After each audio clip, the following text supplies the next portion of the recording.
Hey, what's up? What's going on? Welcome to English with Dane, a podcast designed to improve your English.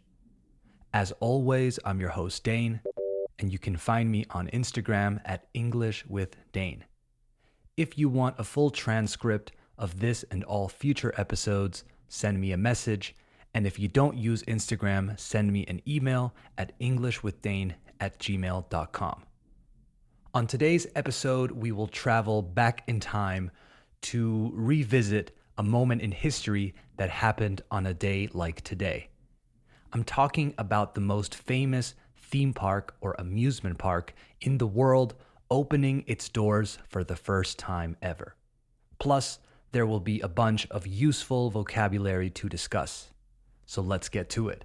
You are listening to the 43rd episode of Season 2 of English with Dane. Hit it.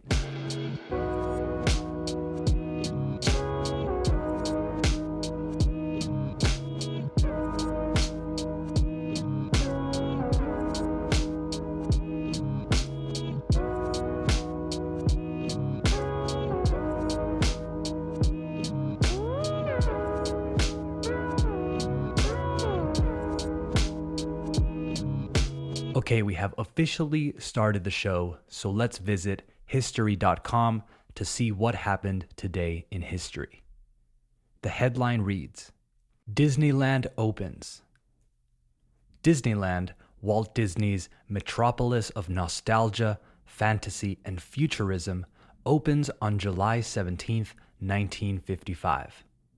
The $17 million theme park was built on 160 acres of former orange groves in Anaheim, California, and soon brought in staggering profits.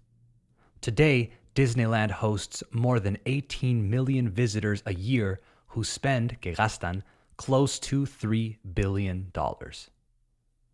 In the early 1950s, Walt Disney began designing a huge amusement park to be built near Los Angeles.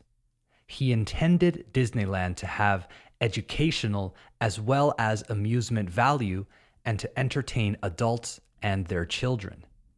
Land was bought, fue comprada, in the farming community of Anaheim, about 25 miles, around 40 kilometers, southeast of Los Angeles, and construction began in 1954. In the summer of 1955, special invitations were sent out, fueron enviadas, for the opening of Disneyland on July 17th. Unfortunately, the pass was counterfeited, fue falsificado, and thousands of uninvited people were admitted into Disneyland on opening day. The park was not ready for the public. Food and drink ran out. A woman's high heel shoe got stuck in the wet asphalt of Main Street, USA, and the Mark Twain steamboat nearly capsized, casi se vuelca, from too many passengers. Disneyland soon recovered, however, pronto se recuperó, and attractions such as the castle, Mr. Toad's Wild Ride, Snow White's Adventures, Space Station X-1, Jungle Cruise, and Stagecoach drew or attracted countless children and their parents. Special events and the continual building of new state-of-the-art attractions encouraged them to visit again. In 1965, work began on an even bigger Disney theme park and resort near Orlando, Florida. Walt Disney died in 1966, and Walt Disney World was opened in his honor on October 1st, 1971. Epcot Center, Disney MGM Studios, and Animal Kingdom were later added to Walt Disney World, and it remains Florida's premier tourist attraction. In 1983, Disneyland Tokyo opened in Japan, and in 1992, Disneyland Paris, or Euro Disney, opened to mixed reaction. Disneyland in Hong Kong opened its doors in September 2005. Okay, there was some really interesting vocabulary in this one. There's definitely some stuff you haven't heard before. Let's break it down in our vocabulary check. The first one, staggering profits. The sentence was, the $17 million theme park was built on 160 acres of former orange groves in Anaheim, California, and soon brought in staggering profits. Staggering means surprising, unexpected, or shocking. And profits, as you may know, are ganancias or beneficios, so financial gain, let's say. So the park soon brought in unexpected profits. It was a hit. Staggering is spelled with a double G, by the way. Staggering. Next one, we have the phrasal verb to run out. The sentence was, the park was not ready for the public. Food and drink ran out. A woman's high heel shoe got stuck in the wet asphalt of Main Street, etc. When you run out of something, you have none of it left. Your supply is finished. You have no more of something, okay? Acabarse in Spanish. You can't separate this phrasal verb. You have to use it together. We ran out of time, we ran out of options, we ran out of water. Next, state of the art. The sentence was, special events and the continual building of new state-of-the-art attractions encouraged them to visit again. State of the art is a phrase that means the most recent stage in the development of a product.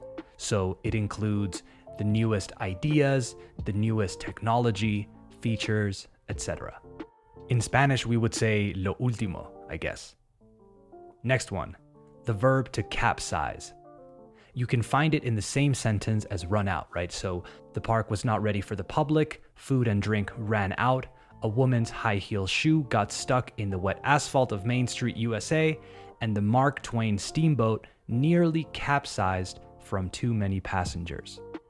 I mentioned it before as well, but to capsize means to be overturned into the water, okay? When a boat or a ship is turned on its side, de lado. I don't know what the word is in Spanish. I used volcar. So if you know it, send me a message. Okay, one more. Counterfeit. Well, counterfeited. So in verb form and in past. The sentence was, unfortunately, the pass was counterfeited and thousands of uninvited people were admitted into Disneyland on opening day. I mentioned it before, but to counterfeit means to falsify, to make an imitation of something. In this case, an entry pass to Disneyland on opening day. It is also commonly used as an adjective. Counterfeit money, for example, right? Fake money. All right, that's it for the vocabulary check, and that's it for today's episode. I hope you enjoyed it and learned something. Follow me on Instagram at English with Dane, and remember to follow the show on Spotify, Apple Podcasts, or wherever you listen. The best way to support English with Dane is by giving it a 5-star rating and leaving a review, as well as sharing it with anyone who you think would enjoy it. All right, talk soon. Bye-bye.